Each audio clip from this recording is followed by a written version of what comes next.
Hello, bachcho. Let's read this question. The question says, what is the order of SN1 reaction in isomers of butane? The key concept for this question is SN1 reaction. ठीक है, ये SN1 reaction क्या होती है? See, SN1 reaction is molecular,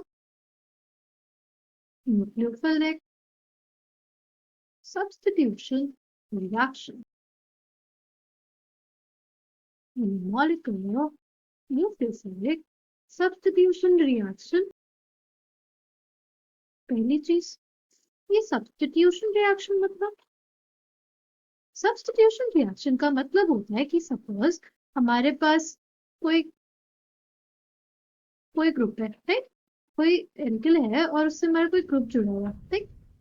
अब इस ये जो ग्रुप जुड़ा हुआ है इसको डिस्प्लेस कर दे, ठीक है, इसको कोई और ग्रुप आके डिस्प्लेस कर दे और खुद कंपाउंड बना ले, उसको बोलेंगे हम लोग सब्स्टिट्यूशन रिएक्शन, ठीक है। मतलब हमारे पास कोई स्पीशीज हो, उसको रिप्लेस करके कोई दूसरी स्पीशीज आ जाए हमारे पास, तो वो रिएक्शन होती है हमारे पास सब्स्टिट्यूशन रिएक्शन। अगर जो ग्रुप उसको रिप्लेस कर रहा हो वो एक न्यूक्लियोफाइल, यानी वो एक नेगेटिवली चार्ज स्पीशीज हो या ऐसी स्पीशीज हो जिसके पास लोन पेयर ऑफ इलेक्ट्रॉन्स होंगे, तो वो रिएक्शन हमारी क्या कहलाएगी? Nucleophilic substitution reaction. यूनिमोलिकुलर कब होगा? यूनिमोलिकुलर तब होगा जब हमारे पास बेसिकली हमारे एक ही मॉलिक्यूल होगा, राइट। इनिशियली हमारे पास एक ही मॉलिक्यूल होगा, तब हम लोग कहेंगे कि वो यूनिमोलिकुलर। अगर इसको हम लोग और समझना चाहें तो देखो, सपोज हमारे पास कोई ऐसा ग्रुप है, टर्शियरी क्लोराइड है। अब इसका रिएक्शन हमने कराया किसी भी न्यूक्लियोफाइल से, इसका रिएक्शन कराया किसी भी न्यूक्लियोफाइल से, तो क्या होगा? देखो, फर्स्ट स्टेप में हमारे पास SN1 रिएक्शन, तो इसका फर्स्ट स्टेप ये होता है कि हमारे पास जो कार्बन है और जो हमारी हैलाइड है उसका बॉन्ड टूट जाता है, ठीक है। First step of this reaction is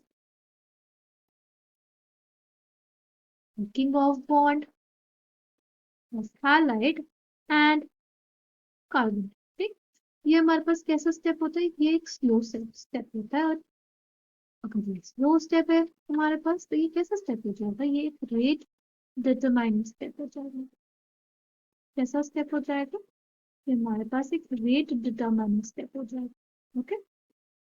हाँ, हमारे पास ये कार्बोकेटायन बना है, यहाँ पे तो ये सबसे स्टेबल कार्बोकेटायन है, पर कई जगह ऐसा हो सकता है कि स्टेबल कार्बोकेटायन ना बना और उससे मोर स्टेबल स्पीशीज बन सकती है, तो उस केस में पहले हमारे पास रीअरेंजमेंट होगा और उसके बाद ही नेक्स्ट स्टेप होगा, ठीक है।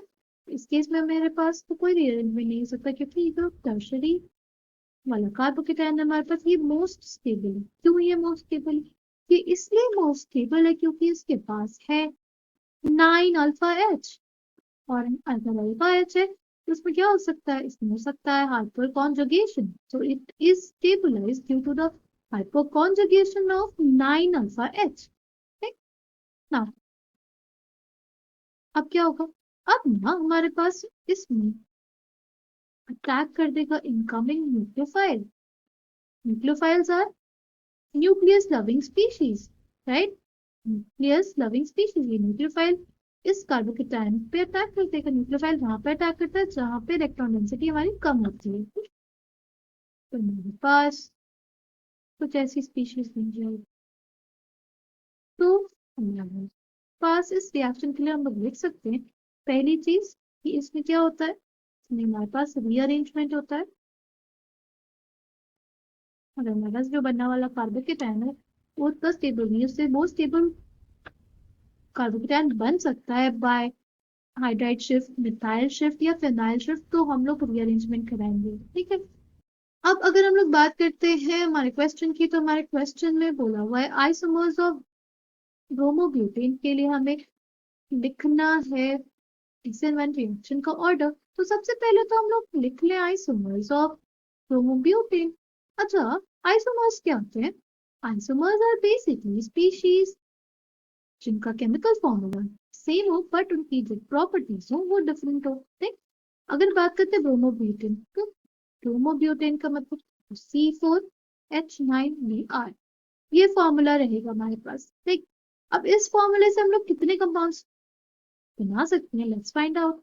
पहले तो हमारे पास नॉर्मल जो स्ट्रेट चेन में, ठीक, 4 कार्बन की चेन में मीन लगा दिया तो हमारे पास ये बन गया 1 ब्रोमो ब्यूटेन, राइट।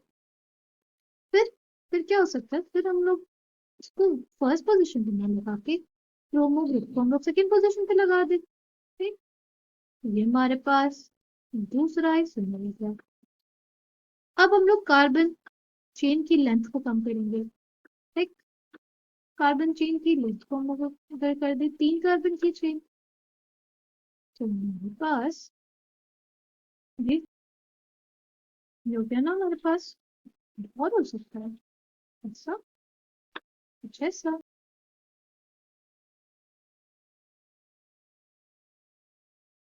अच्छा, इससे बनने वाला कार्बोकेटायन, इससे बनने वाला कार्बोकेटायन हमारे पास कुछ ऐसा होगा।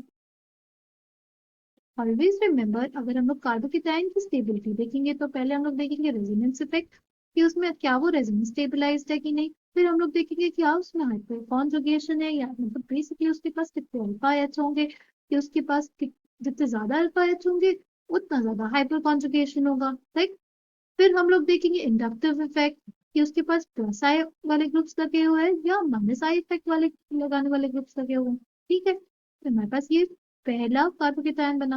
राइट। अगर इसको हम लोग देखें, तो अगर इसकी अल्फा पोजीशन हम लोग देखें, तो इसकी अल्फा पोजीशन कौन सी हुई, इसकी अल्फा पोजीशन ये वाली हुई। तो इस पे कितने हाइड्रोजन है, इस पे सिर्फ हमारे पास 2 अल्फा हाइड्रोजन है, इसके 2 हाइड्रोकॉन्जुगेटेड स्ट्रक्चर्स बन सकते हैं। रेजोनेंस में है नहीं। ठीक।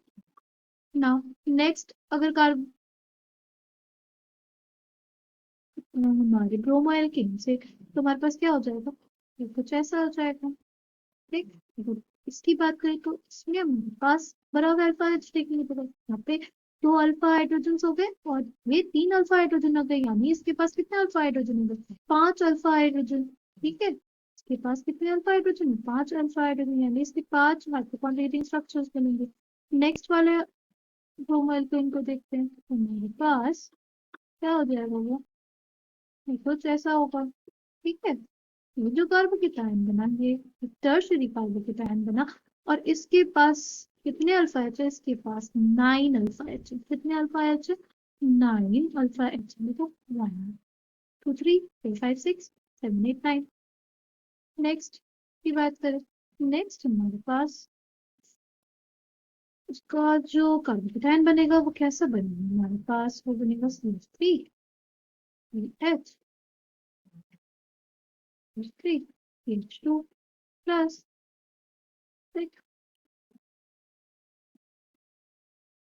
अब अगर इसको देखें, तो हमारे पास ये एक प्राइमरी कार्बोकेटायन है, राइट। अब मैंने आपको बताया ना कि इसमें क्या हो सकता है, इसमें हमारे पास मिथाइल शिफ्ट हो गया तो हमारे पास प्राइमरी कार्बोकेटायन से एक सेकेंडरी कार्बोकेटायन बनेगा, which is more stable carbocation.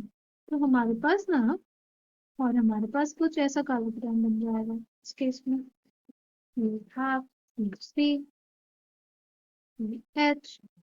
ये था ना CH3 यहाँ पे लगा हुआ था, CH2 प्लस था हमारे पास।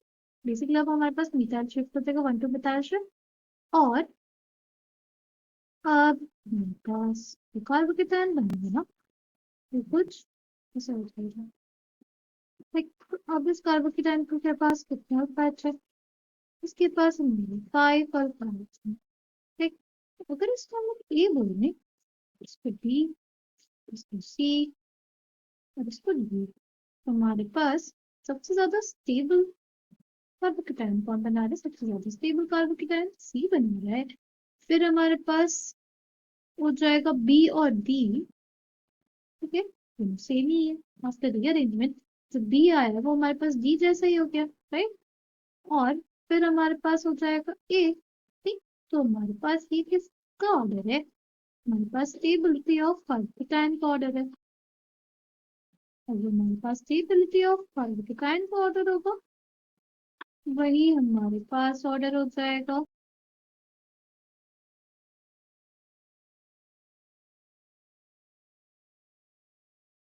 rate of one reaction of isomer of butane, isomers of bromine, butane. This is the final answer for this question. I hope you understood it well. Thank you and all the best.